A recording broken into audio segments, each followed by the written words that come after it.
With the CBC Sports News, I'm Damien Best. Well, Darian King is into the quarterfinals of the Happy Valley Tennis Challenger in Australia. The Barbadian seeded number 6 for the tournament came from a set down to dispatch hometown boy Luke Saville of Australia 4-6, 7-6, 6-2. King will now take on the number 3 seed Dennis Kadula of the United States of America in the quarterfinals on Friday.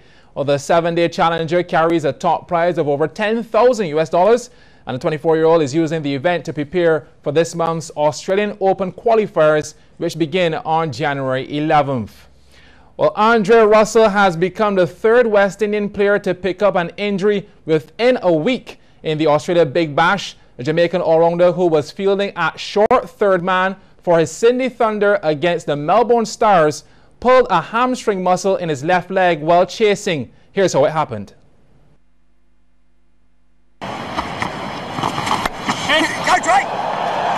Set a task for Andre Russell.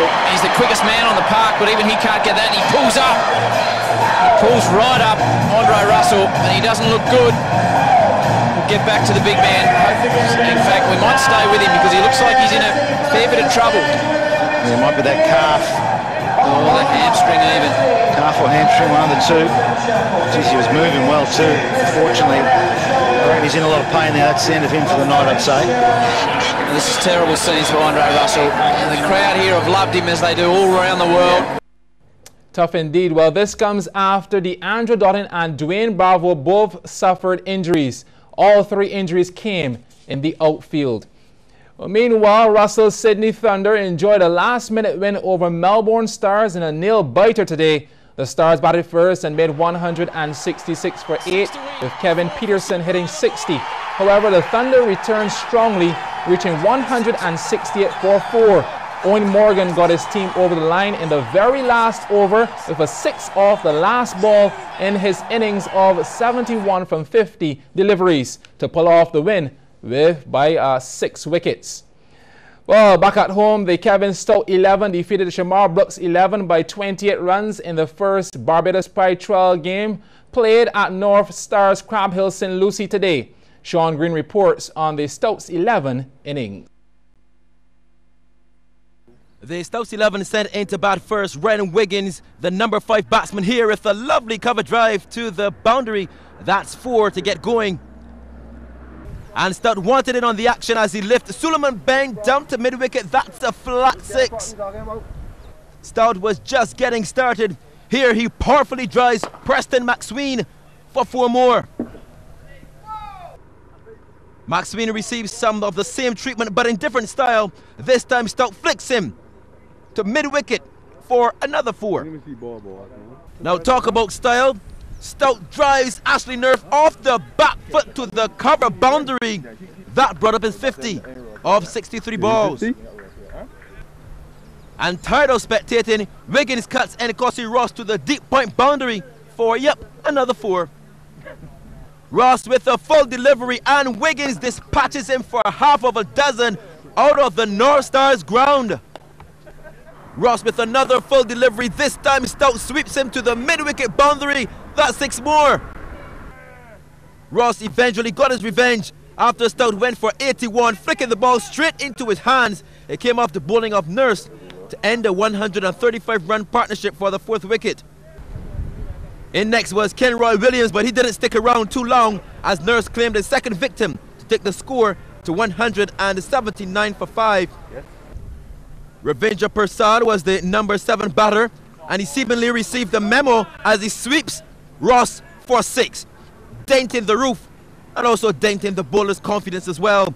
Wiggins was eventually out-caught for 72 as the Stout 11 went on to post a total of 253 for 8 from their 50 overs. Sean Green, CBC Sports.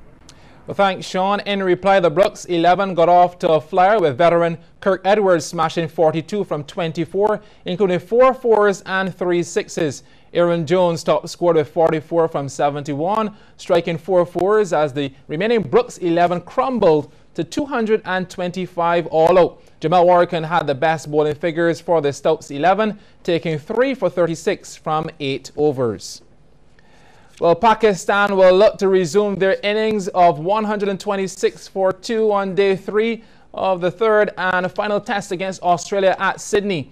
They trailed by 412 runs after the Aussies piled on 538 for 8 declared, with new kids on the block, Matt Renshaw getting 184 and Peter Hanscom 110. Yes!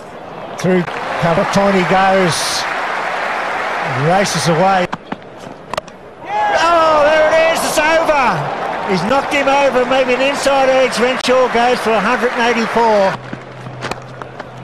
And that will be 50, Peter Hanscom. Number 3 for him. Oh, he goes to the onside. He goes well to the onside. Going for the pull shot, and he's got the hold of it, not quite off the meat, but it's racing away to the mid-wicket boundary. Hold him. They're going to go, and they'll get there. That'll do it. 4 tests for Peter Hanscom, now 200s. What a start to a career. Well played, young man. There's some reverse there, but met in the end by the bat. So we've just got a little moment here.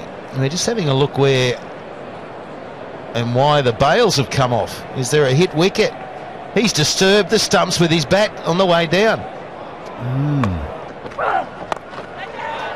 Up in the air, it's going to fall in, maybe not, here they come, it's a collision! Hey, down they go, but he caught it. Right on the batting lineup of Pakistan. Edged and first slip takes it. Oh, has it hit the pad first? It has! Hazelwood just ran straight to the slips, cordon. Well, day 3 can be seen on MCTV Sports Max channel as we speak. Meanwhile, South Africa continue to tighten their grip on Sri Lanka in the second test at Newlands. Current scores, the Proteas 392 and 224 for 7 declared, Sri Lanka 110 and batting a second time or 134 4, still needing a further 377 runs. Here's a look at some of the action after lunch.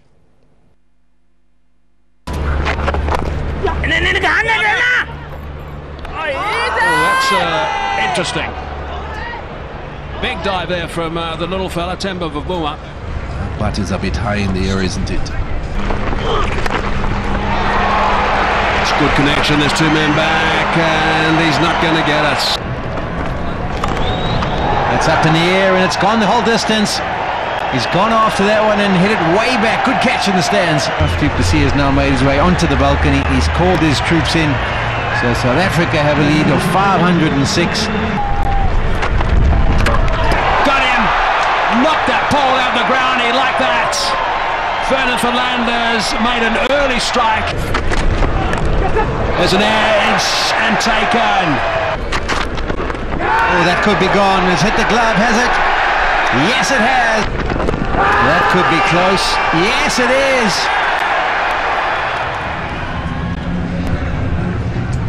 Yeah, Hawkeye showing it would have missed the stumps. Unfortunately for Sri Lankans, didn't go upstairs, didn't use the review. Well, $10,000 will be up for grabs when the Oystins Charitable Organization of Barbados stages the second edition of the Top 15 Domino competition. The 2-day individual 3-hand tournament gets underway on Saturday at the Village Gate in Waterford, St. Michael. And Ronald Marshall, chairman of the Board of Trustees for the charity, says this year they want to focus more on the top players. We have some very talented guys playing the dominoes, and we found, OCOP did, that the members of the association weren't adequately compensated for all their talent and dedication. So we decided that we would have a competition with a meaningful first prize. Meaningful means, okay, you're going to get $10,000 and maybe you can do something meaningful with it for your family. Because these guys spend a lot of time away from their families playing dominoes without, I believe, adequate compensation. Now, the way this works, we're going to have a competition that will bring out the skills of the top player. We want to reward the top player with $10,000. And it is designed so that one player will win $10,000. But of course, the top 15 people will be rewarded. Well, the second place finisher will receive $2,000 and third place $1,000. Marshall says the format of the tournament will be a test of endurance. We're going to play 7 rounds of dominoes. Now, one round is a 3-game set. Each player will play 7 rounds, and a round will be a first to 9 3 times. That is to say, you're going to play 9 games, and you're going to play those 9 games 3 times. So that's 27 games that you can win. Right? If you happen to win all the games in a 9-game set, we call it like a 9-love, we will give you 5 bonus points. And if you happen to beat both of us 9-love, you will get an additional 10 bonus points. So basically, you can have a super first round, and even if you don't do very well for the first day, which we will play 4 rounds, on day 2, you can compensate for that or make up for it because you have 7 rounds to regain your status. Got to aim for the top spot then. That's it for sports. The business report is up next.